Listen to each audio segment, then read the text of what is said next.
O que é fantasia para a psicanálise? Vemos que aparecer com certa frequência no cotidiano, como no carnaval, nas histórias infantis, estilos artísticos.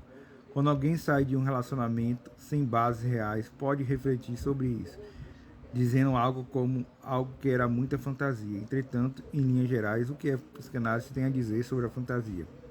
Será que você não tem fantasias guardadas sem ter consciência disso? Observações iniciais sobre o que é fantasia por Freud.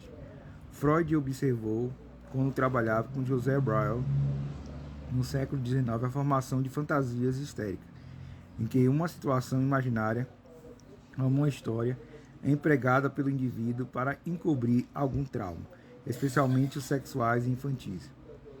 Os relatos da paciente Ana O, por exemplo, não eram como fatos reais, mas nasciam de desejos inconscientes e proibidos, como simbologia de defesa. Relatos iam mundo dando com o tempo e remodelando-se. Dessa forma, Freud passou a privilegiar a vida imaginária do sujeito em detrimento da questão da sedução relatada por paciente, que podia não passar de uma fantasia. O conceito de fantasia é, portanto, de grande importância em psicanálise. Definição: que é fantasia? Em psicanálise, a palavra fantasia empregada em português vem do termo original alemão fantasie. A tradução do francês fornece a palavra fantasma. Dicionário de Laplace e Pontales resume a fantasia a roteiro imaginário em que o sujeito está presente e que representa, de modo mais ou menos deformado pelos processos defensivos, a realização de um desejo, em última análise, de um desejo inconsciente. Tipo de fantasias: fantasias conscientes ou sonhos diurnos, fantasias inconscientes identificadas em análise, fantasias originárias. Fantasias conscientes são aquelas dos quais o indivíduo tem consciência. O devaneio define-se como ficar sonhando acordado, realizando uma fantasia de compensação. Poderia ser o caso da pessoa que se imagina descoberta como inteligente, vencedora em determinada situação ou como herói. Na categoria o romance, o indivíduo poderia imaginar que lutou até que o amor venceu, por exemplo. Depois de ser fantasias voltadas a realizações da vida real, seriam até destrutivas, entre outros. Geralmente o conteúdo das fantasias conscientes é ocultado cuidadosamente pelo indivíduo. Freud separa as fantasias conscientes, os devaneios e romances que o indivíduo conta para si mesmo, criações artísticas de conformação fantasmínica, das fantasias inconscientes. As inconscientes, então, porém, relacionadas aos conscientes. Fantasias inconscientes de mobilidade da fantasia. Para Freud, a fantasia apresentada a mobilidade se a quantidade de libido investida numa fantasia aumenta e o indivíduo é incapaz de realizá-la. A fantasia será provavelmente lançada ao inconsciente e recalcada, provocando sintomas neuróticos, por exemplo. Uma fantasia consciente atua sobre a formação do conteúdo manifesto de um sonho, enquanto a fantasia inconsciente escreve-se na origem da formação do sonho, como processo primário, ou seja, o que o sonho realmente está querendo dizer. O lugar das fantasias é uma parte da mente que não se deixou levar pelo princípio da realidade, e à medida que o indivíduo amadurece, ela permanece associada ao princípio do prazer. O que seriam as fantasias originárias? Segundo Freud, as fantasias originárias são derivadas de certas cenas originárias traumatizantes, como observar o ato sexual entre os pais, o que é denominado de uma cena primária. Nas fantasias, o indivíduo não é apenas espectador, mas faz parte das cenas. Já na fase sádico-oral, por exemplo, com o aparecimento dos dentes, poderiam surgir a fantasia de ser comido, destruído pela mãe. O que é fantasia de castração? A fantasia de castração é para a criança uma explicação do porquê as meninas não têm pênis, porque esses seriam sido amputados. Origina um complexo de castração. O menino sentiria isso como ameaça que o mesmo lhe aconteça, a menina sentiria a falta do pênis, o que iria ter que compensar de alguma forma.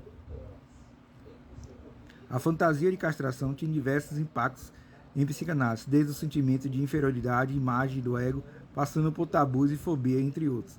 No caso de Schreber, em 1911, por exemplo, Freud analisou o caso de um homem sujeito a delírios psicóticos, cuja fantasia era tornar-se a mulher de Deus, enquanto partes de seu corpo iam sendo retiradas para gerar sua nova forma.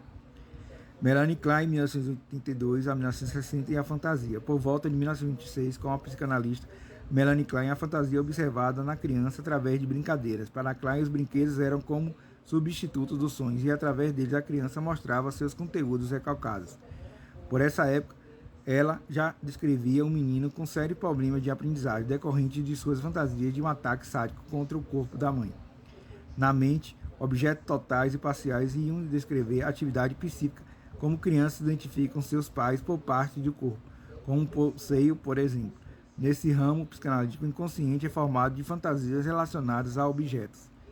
A visão de Lacan sobre a fantasia. Na obra de Jacques Lacan, 1901 a 1981, a fantasia assume grande importância como mecanismo de defesa, a bloquear o surgimento de uma lembrança traumática, estando associado ao que ele denominou de parada da imagem, uma imagem cristalizada. Para ele, a fantasia não estava restrita ao imaginário. Lacan cunhou o termo lógica da fantasia decorrente da lógica do desejo. Desde cedo, o indivíduo teria criado uma noção de objeto de acordo com o desejo do outro, como da mãe, associando a uma falta. Para Lacan, cada indivíduo tem diversas fantasias, mas haveria a lógica fundamental, a fantasia fundamental. Abordar isso significa alterar defesas, modificar a relação da fantasia com o gozo, o prazer e o desprazer. Devaneios em excesso. Um assunto que vem chamado a atenção sobre a questão das fantasias é o devaneio em excesso. Quando a capacidade de fantasiar é intensa, esse quadro pode chegar a ser confundido com esquizofrenia. Entretanto, ao contrário do esquizofrênico, quem devaneia excessivamente tem noção de que são apenas fantasias. Afetados irão demonstrar distração na vida real, inclusive expressões faciais e movimentos característicos, especialmente em situações de angústia ou do tédio, e dificuldade para dormir, entre outros aspectos. Passam um bom tempo nesse estado, pelo desejo de substituir a frustração da vida por algo satisfatório. O tratamento para esse transtorno recai sobre a psicologia e a psiquiatria. A abordagem psicanalítica e o que é fantasia. Como visto, fantasias atuam como mecanismo de defesa, de forma a fornecer ao indivíduo compensações diárias pela sua existência ou frustrações. Compreender a fantasia é de vital importância na prática psicanalítica. E esse conceito está extremamente associado ao desejo e alguma satisfação na vivência de uma recordação. As formações fantasmínicas tendem a se exprimir de alguma forma, sendo necessário saber discernir uma fantasia aliada de um conteúdo inconsciente, revelado através de sonhos, sintomas, comportamentos repetitivos, por exemplo. O intuito é o analisando consiga superar a questão fantasmínica, observando-a de outra maneira. Então eu falei um pouco o que é fantasia para a psicanálise. Psicanálise e fantasia.